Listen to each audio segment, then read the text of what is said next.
CVR ప్రేక్షకులకు స్వాగతం, సుస్వాగతం. దోషాలు పరిహారాలు భాగంగా ఈ దోషాలు ఏంటి, అసలు పరిహారాలు ఏంటి అనే విషయం మీకు తెలియజేయడం కోసం మనం ఏదైనప్పటికీ కూడా అనేక రకాలుగా జాతకాల్లో అనే దోషాలు ఉంటాయి. అంటే పితృదోషాలు ఉండొచ్చు, మాతృదోషాలు ఉండొచ్చు, సర్పదోషాలు ఉండొచ్చు. ఇట్లా ఏవైనప్పటికీ కూడా అనేక రకాల దోషాలు అంటే కనుక దోషాలు ఒక రకం, కొన్నిసార్లు శాపాలు. ఏదైనా సరే శాపాలైనా దోషాలైనా కూడా మనకి అది మానసికంగా ఎంతో కొంత ఇబ్బంది కలిగించడం అనేది ఒక రకంగా చెప్పాలంటే కనుక అమిత ఆవేదన కలిగించేలాగా ఉంటాయి. మరి ఇప్పుడు ఈరోజు మనం చెప్పుకునే విషయం ఏంటంటే కనుక సాధారణంగా ఇంట్లో తండ్రికి కొడుక్కి లేదా తండ్రికి మిగతా సంతానానికి సరైన సయోధ్య లేకపోవటం. ఈ తండ్రి అనేవాడు నిజానికైతే తమ యొక్క కుటుంబాన్ని చాలా జాగ్రత్తగా చూసుకోవాలి, వారి కోసమే తన జీవితాన్ని త్యాగం చేయాలి. ఇలాంటి మనం తండ్రి ద్వారా ఎన్నో రకమైన ఉత్తమ లక్షణాలని విని ఉన్నాం. వారి రూపేణ అనేక రకాలైన ఉత్తమ కథలు కూడా విని ఉన్నాం. కానీ ఏదైతే తండ్రికి బిడ్డలకి ఎక్కువ పొరపచాలు వస్తూ ఉంటాయో, ఈ తండ్రి అనేవాడు మన ఇంటికి కాకుండా పరాయి వాళ్ళ కోసమే ఎక్కువగా పరుగులు తీస్తూ ఉంటాడు. తండ్రి సుఖం లేక ఎవరైతే ఏ జీవితాల్లో అయితే అల్లాడుతూ ఉంటాయో, పితృసుఖం తక్కువ ఉన్నవారికి ఇప్పుడు నేను చెప్పబోయే మార్గం. సాధారణంగా ఈ పితృసుఖం సౌఖ్యం అనేది ఎవరికి తక్కువ ఉంటుంది?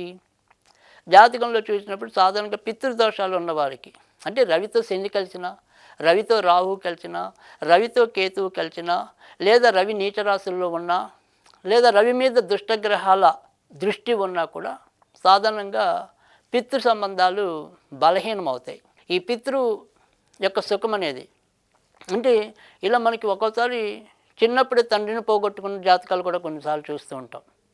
పాపం కొంతమంది ఇళ్ళల్లో అయితే కడుపులో ఉండగానే కూడా పాపం బిడ్డను చూడకుండానే తండ్రులు ఏదో రకమైన ప్రమాదాలను మరణించిన జాతకాలు కూడా అక్కడక్కడ చూస్తూ ఉంటాం. ఇలా ఏదైనప్పటికీ కూడా ఈ తండ్రి చుట్టూ పరిగెత్తే అంశాలు ఏవైతే ఉంటాయో అందులో ఏదైనా సరే ఒక లోపం ఉంది అంటే కనుక ఎంతో కొంత పితృదోషం లేదా పితృశాపం ఉన్నట్టే.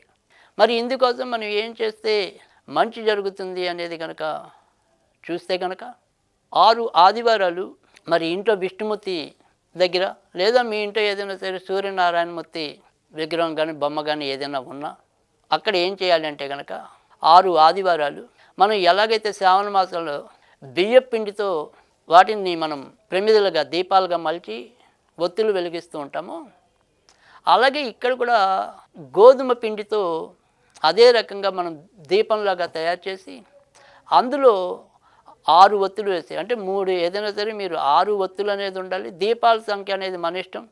6 దీపాల్లో 6 ఒకట్లు వేయటం, లేదా 3 దీపాలు 2 చొప్పున వేయటం. ఇలా ఏదైనప్పటికీ కూడా సంఖ్య అనేది 6 ఒత్తులు అనేది ప్రధానం. ఇక జ్యోతులు అనేది మీ ఇష్టం. కానీ ఆ జ్యోతులు అనేవి కంపల్సరీ గోధుమ పిండితోనే తయారై ఉండాలి. సరే, ఈ గోధుమ పిండితో చేసిన దీపాలు మరి ఇలా 6 ఆదివారాలు చేయాలి కదా. చేసిన తర్వాత ఈ దీపాలు ఏం చేయాలి అనేది కనుక చూస్తే, ఎక్కడైనా సరే ఏదైనా సరే మీకు బావులు అలాంటివి తెలిస్తే ఆ నూతుల్లో వేయటం అనేది ఒకటి, లేదా మీకు దగ్గర ఏదైనా సరే దేవాలయాలు ఉంటే ఆ దేవాలయాల్లో ఎవరు తొక్కని చెట్ల దగ్గర వేసేయటం ఒకటి కానీ, లేదా నదులు సముద్రాలు ఇలా ఎక్కడైనా ఏదైనా సరే మీరు వాటికి దగ్గర వాటిలో ఉంటే కనుక వాటిల్లో ఈ జ్యోతుల్ని కలిపేయటం అనేది ఒకటి. అవి కలిపితే మీరు అనుకోవాల్సింది ఏంటంటే, మాకు ఎటువంటి పితృశాపాలు ఉన్నా వాటి నుంచి మమ్మల్ని రక్షింపజేయండి అని చెప్పి మీరు కోరుకోవాలి. ఆ రకంగా చేయటం అనేది ఒకటి.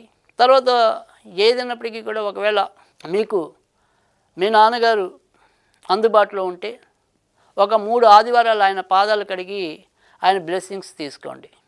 తప్పకుండా ఆ తర్వాత అంతా కూడా మంచి జరుగుతుంది. సరే, మేము ఏదైనా సరే ఒక శ్లోకంలాగా ఏదైనా చదువుకోవచ్చా అంటే కనుక, ఓం నమో అస్తు పితృదేవతాభ్యో నమః, ఓం నమో అస్తు పితృదేవతాభ్యో నమః అని చెప్పి తూర్పు ముఖంగా నిలబడి ఇలా ప్రణమిల్లినట్టయితే, అలా కొన్ని రోజులు మీరు ఆచరిస్తూ వచ్చినట్టయితే తప్పకుండా త్వరలోనే మంచి మార్పులు రావటం అనేది ఉంటుంది. ఇది ఈరోజు పరిహారం.